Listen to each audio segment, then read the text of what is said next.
Hi everyone, I'm Jeanette, your Northbound coach, and today we're going to cover a brief overview of the signs and symptoms and some tips around what you can do if you suspect you are in a mid-career crisis.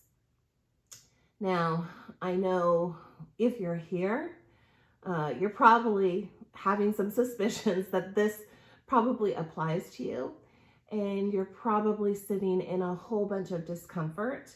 I know as I work with my coaching clients who are generally feeling at least one, if not all of these symptoms, that there can be quite a whole level of discomfort, anxiety, really dread associated with how they're looking at their careers at this point, how they're experiencing the day-to-day work. And so let's jump in right now to get you some relief.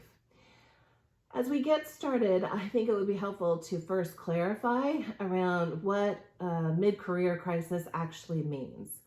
So mid-career simply describes a seasoned professional. So in other words, you're not just starting out in your career. This isn't your first position. You've probably held a number of jobs at a number of organizations and have a track record of career success. Maybe you've been promoted a number of times. Perhaps you manage or lead others. Chronologically, you're probably in your 40s or 50s. And for you, retirement is not an option at this time.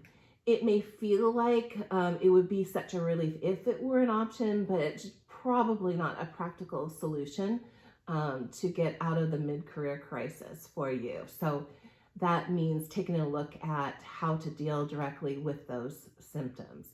And mid-career crisis, as I said, can be confusing, can be a very stressful time, but recognizing the symptoms is the first step toward overcoming it. So let's break down the top symptoms you might be experiencing during a mid-career crisis. Could be mid-year, but probably your mid-career crisis throughout the year. And more importantly, what you can do if you feel like you are in this mid-career crisis. So let's start with symptom number one, which is job dissatisfaction. So you might find yourself feeling unfulfilled, frustrated with your current job, even if this was once something that you enjoyed. In fact, probably it was something that you once enjoyed and got quite a bit of satisfaction out of it. And that's what makes the mid-career crisis even more puzzling and frustrated. So if this sounds like you, maybe it's time to evaluate what aspects of your job are causing this dissatisfaction in particular. Maybe it's not all of the aspects of their job. Maybe it's just a couple of them, which could be dealt with. So if it's the work itself, that's one solution. Maybe it's something to do with the environment, the working conditions, the commute, the remote versus in person. Or it could maybe have to do with a lack of growth opportunities. Whatever it is, identify it and then seek some feedback from a mentor or other trusted advisor about making potential changes or exploring new opportunities within your organization. Now, symptom number two is burnout. And we've heard a lot about burnout over these past, 4 pandemic years, a post-pandemic period now. A lot of people talking about burnout and continue to talk about that. So burnout, as we probably all have heard, can manifest as both physical as well as emotional exhaustion, cynicism, or a sense of reduced accomplishment. Now, what can you do if you're seeing burnout is a symptom that you're dealing with? Well, to combat burnout, make sure you're taking regular breaks and that you're setting appropriate boundaries to maintain a healthy work-life balance. And of course, don't hesitate to seek support from a mentor, a coach, or a therapist if you sense that you really could need that extra support. Symptom number 3 is boredom and a lack of challenge, which is an interesting symptom for an individual who has had a whole series of career successes. Generally, those successes have not come with boredom and lack of challenge. There's been plenty to do, interesting work, challenging work. So when work becomes monotonous, it's easy to lose motivation. Combat this by pursuing learning opportunities, taking on new projects, or maybe you want to seek mentorship to gain fresh perspectives and challenges. So certainly the day can be very long when you're feeling boredom and lack of challenge in the work that you're doing. Symptom number 4 is an identity crisis. So you might start questioning your professional identity or whether you're even in the right career. If this resonates with you, spend some time on self-reflection to really understand your core values and your passions. This is where career coaching, as well as networking, can also help you to explore new paths that would be more in alignment with who you are today versus what career success meant to you in the past. Now, symptom number 5 is a desire for change. So you might be feeling just this overwhelming urge to switch careers.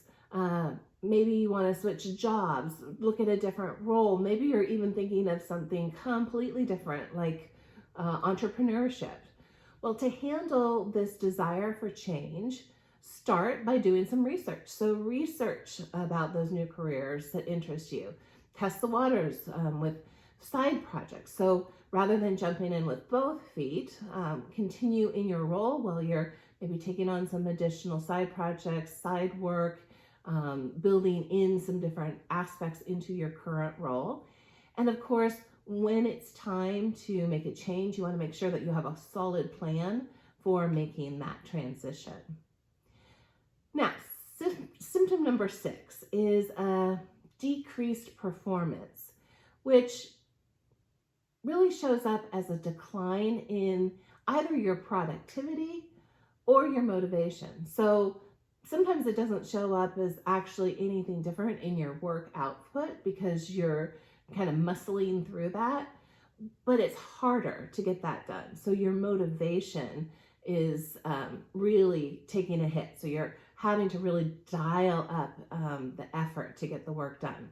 So to get back on track with this symptom, set clear goals, seek regular feedback, and prioritize self-care to ensure you're in the best state that you can be to really perform in the current work that you're doing. Symptom number 7 is regret. Regret over missed opportunities. So reflecting back on past decisions and feeling regret, which can be really tough. But if you can shift on this one to thinking more about the present and setting new goals aligned with your values, this can really help you to move forward. And finally, symptom number 8, which is restlessness and irritability. So these feelings are often a sign that something needs to change. Practicing mindfulness, engaging in hobbies, and also seeking professional help if needed can help you to regain your balance. So there you have it, a quick summary of the top symptoms of a mid-career crisis and some starter steps you can take to address each one. Remember, a mid-career crisis is not the end. It's an opportunity to realign your career with what really matters to you. I'll be back in the coming weeks to take a deep dive into each of these symptoms and to share some specific solution ideas, really going deeper on each of them that you can try for each of these various symptoms of mid-career crisis. So don't forget to hit the like button, share with your network, and subscribe so you won't miss the episodes as they drop. I'd love it if you leave a comment below. If you have any questions or if you have experienced any of these symptoms, I'd love to hear how you dealt with them. Thanks for being here, and we'll see you next time.